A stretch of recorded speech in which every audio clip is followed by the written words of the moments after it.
Matud pa, dili ang tanan nga nagtawag kanako Ginoo Ginoo makasulod sa gingharian sa Dios. Mga igsoon, unsa man kining mga pulong ni Jesus kanato. It is a call. It could be an invitation or encouragement for each one of us. Of course, to continue to understand the Word of God. At the same time, it could be a warning for us. Ilabi na diha sa atong pagtinguha sa pagsulod sa gingharian sa Dios. Tungod kay ang gingharian sa Dios, dili lamang alang sa mga gusto niini or alang sa mga matarong na. Mabito giingon ako nga kini usa ka tawag, usa ka pag-awhag kanato, and even encouragement sa matag usa kanato nga atong tinguhaon ug atong pangitaon ang gingharian sa Dios diha sa atong adlaw-adlaw nga kinabuhi.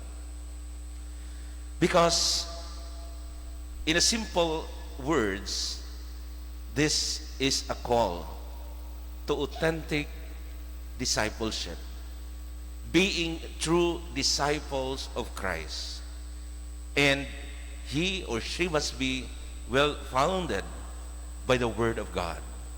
Subuti pasabot nga ang dalan nga atong subayon aron kita makaadto makasulod sa gingharian sa Dios, mao kanunay ang pagdawat sa mga pulong sa Dios. Sa mga igsuon, duha ka butang ang hagit para natong tanan karon. Una, ang paghimo o pangsangyaw sa pulong sa Dios sa sakto nga pamaagi. Siguro mo yung nga sakto nga pamaagi. Unsa man ni sakto nga pamaagi? We must preach the Word of God not only by mouth but by heart. Pinaagi sa atong kasing-kasing. Kay sahay dali ra kaayo nga moingon ta nga nagsangyaw ako sa pulong sa Dios apan wala o dili gikan sa atong kasing-kasing. Ikaduha nga hagit nato nga diha sa atong pagsabot, diha sa atong pagdawat, diha sa atong pagsangyaw sa mga pulong sa Dios, kinahanglan kini makita diha sa atong mga buhat. Mao bitog ingon ni Kristo, ang tao nga namati og nagtuman sa akong mga sugo sama sa usa ka tawo nga maalamon nga nagtukod sa iyang balay ibabaw sa bato. Buti pasabot, lig-on kining balaya nga bisan mubaha, bisan muulan og kuso, bisan muhapak og mikuso-kuso ang hangin, dili kini matumbangan man tungod kay kini gitukod ibabaw sa bato. Lig-on ang iyang pundasyon. Ug mausab kini sa atong kinabuhi mga igsoon. Lisod para nato mupuyo nining kalibutan nga moingon ta nga gusto ko nga mamaayo, gusto ko nga alang sa Dios, apan wala kita makadungog, wala kita mudawat ug wala nato buhata ang iyang mga sugo pinaagi sa iyang mga pulong.